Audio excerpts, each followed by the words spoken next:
Yeah, what's up, guys? We're down here at the old market this time.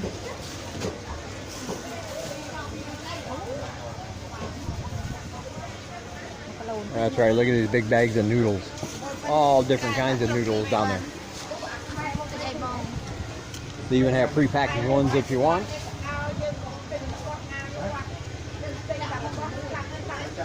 But all the rest of these are homemade, fresh. Yes, single I will even negotiate for noodles. Whatever you can find. But that's a good thing.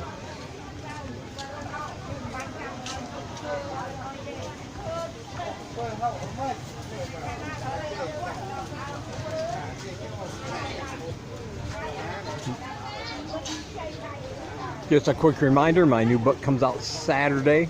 If you've already pre-ordered it, you will have it sometime Saturday in your inbox.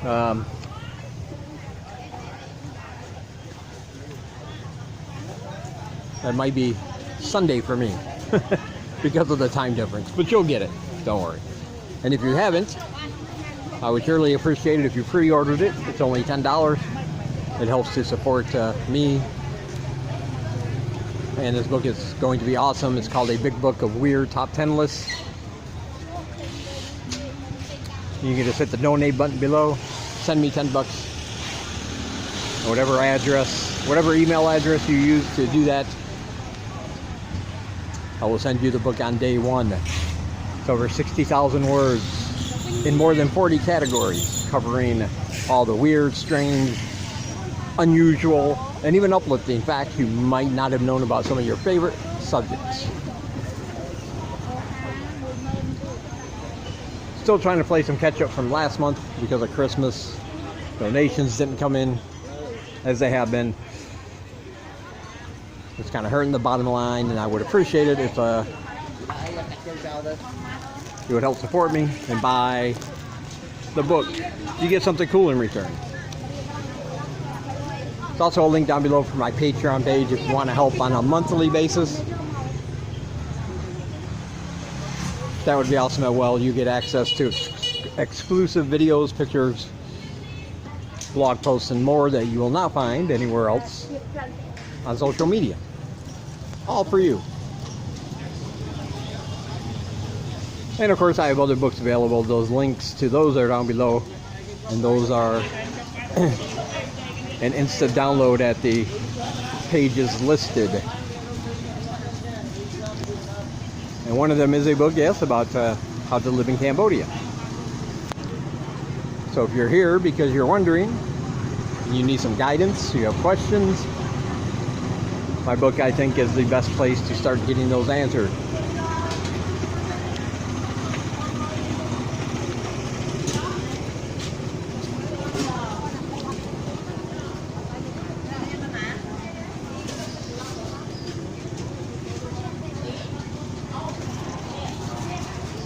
Yeah, the reason we came down here was actually, we didn't come down here for groceries. We just bought groceries. But over by one of the Wat Dam Neck, which is close to the old market, one of my favorite coffee places. You get a delicious cup of iced coffee.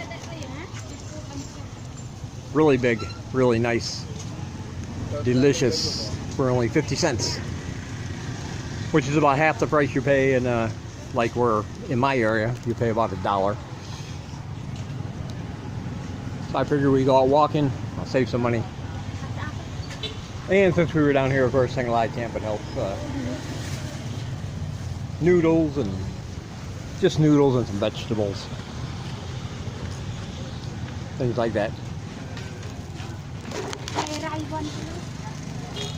Rice? we just bought like 5 kilos of rice. By the way, I think she's thinking ahead too far. Of course, they do eat a lot of rice here. It's an every meal kind of thing, breakfast, lunch, and dinner. Whatever you order, you'll probably get rice with it.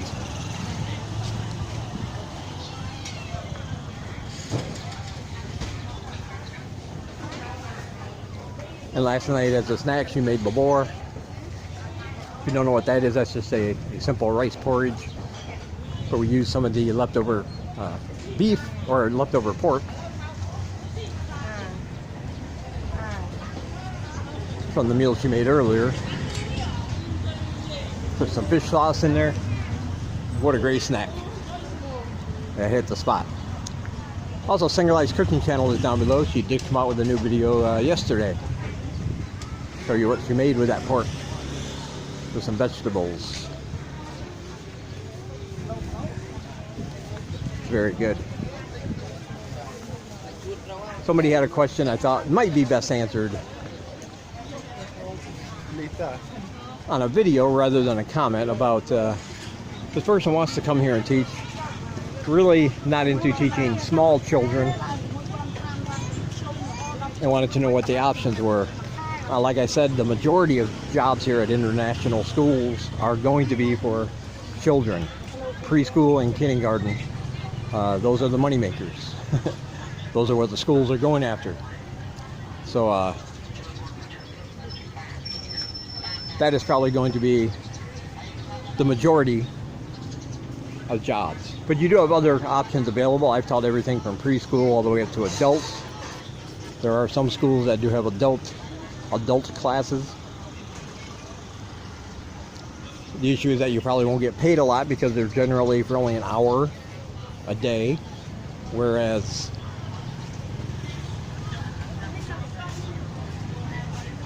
the younger classes are usually an all-day thing for anywhere from 4 to 6 hours a day. And of course, if you're getting paid by the hour, 4 to 6 hours is better than one. But there are advantages and disadvantages to every age group you're going to teach. One of the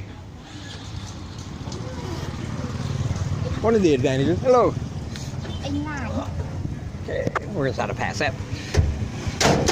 One of the advantages I think to preschool is that they usually have pre-assigned lessons for them. There's certain things they want you to teach them in order because they're more on a very beginner level, and so you won't have a lot of lesson planning to do.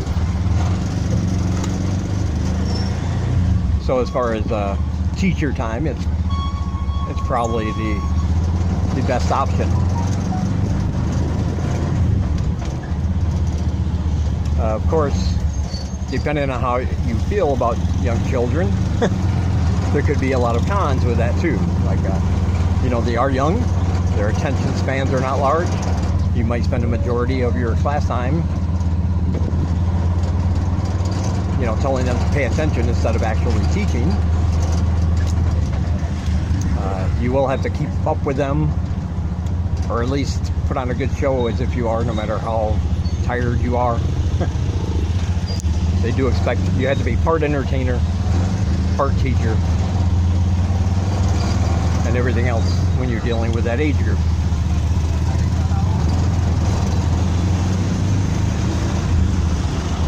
And of course, they are kids, so they can be pretty, I'm just going to say pretty disgusting sometimes. I've seen, sort of seen everything there, from poopy pants to pee pants to kids blowing snot onto their hand and wanting to come and hug the teacher. No.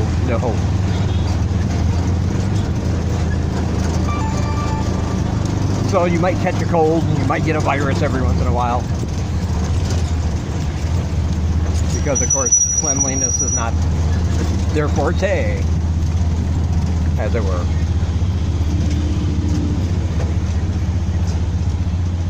But the best opportunities here are going to be for that age group,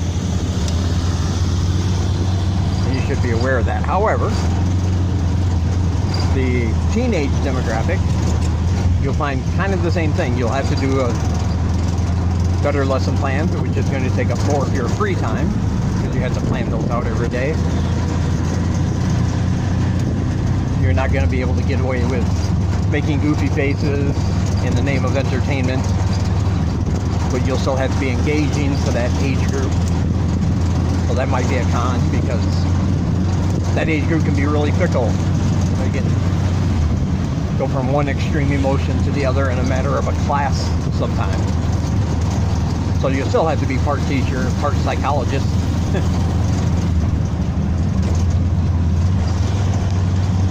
But they do tend to want to learn more. They tend to do the exercises more willingly. And generally, they're more open to asking questions if they don't understand something than any other age group, which is really good for a teacher. Because if you can figure out what they're not understanding, that gives you a chance to help them, for you to change course and help them to figure out what you're trying to teach, which is your whole purpose. And plus, because they're teenagers, you know, they're a raging mess of hormones and attitudes, so you're going to get both of those things in class sometimes. You're going to have people who are obviously there just to flirt with a crush.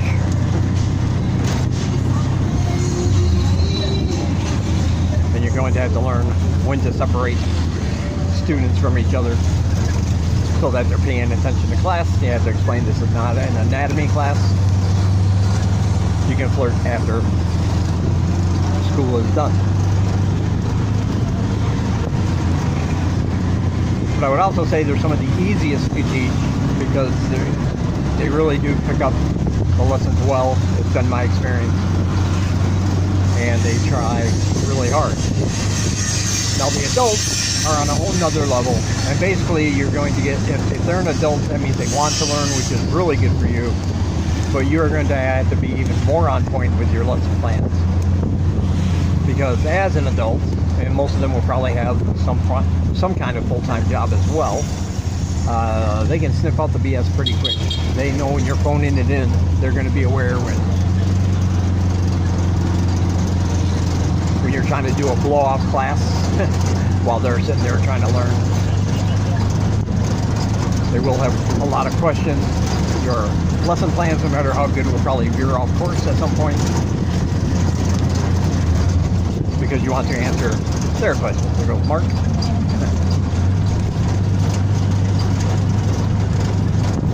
But on the other hand, they can also be, like I said, very picky. You don't have to worry about fun and games, but on the other hand, you do have to worry about making plans that are fit for them, tailored toward adults. And that can be more difficult, because when you might think an hour at a time is not much, but it is if you're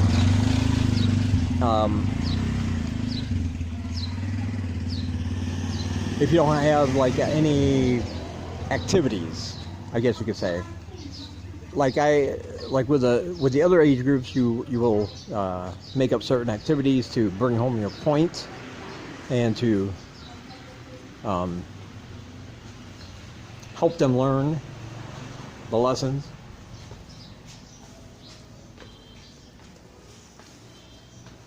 But with adults, it's just learn. And sometimes they will just straight out tell you, I don't really care about that. I want to learn this.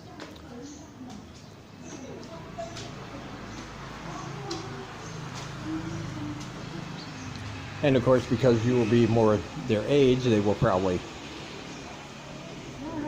be more likely to be friends with you, which is always a good thing. But you always have to separate the friendship from the students.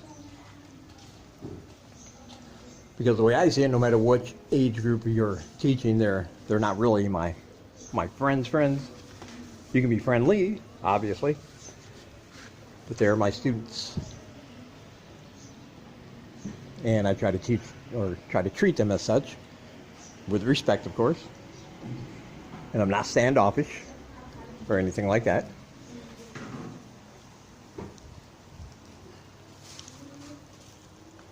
So yeah, every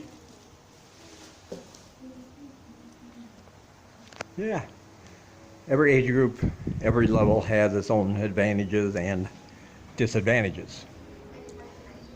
Now, if you're looking here to get a job as quickly as possible, preschool, kindergarten area is going to be the one you seek. If you can wait, forge your own way with a different set, then there are different schools you want to go to. And be sure to mention that on your resume or cover letter, your preferences. And find a school that will give you what you want as close as possible. All right. I will talk to you guys in the next one. Please check out all my links down below and help support my mission if you can. Thank you. Talk to you in the next one.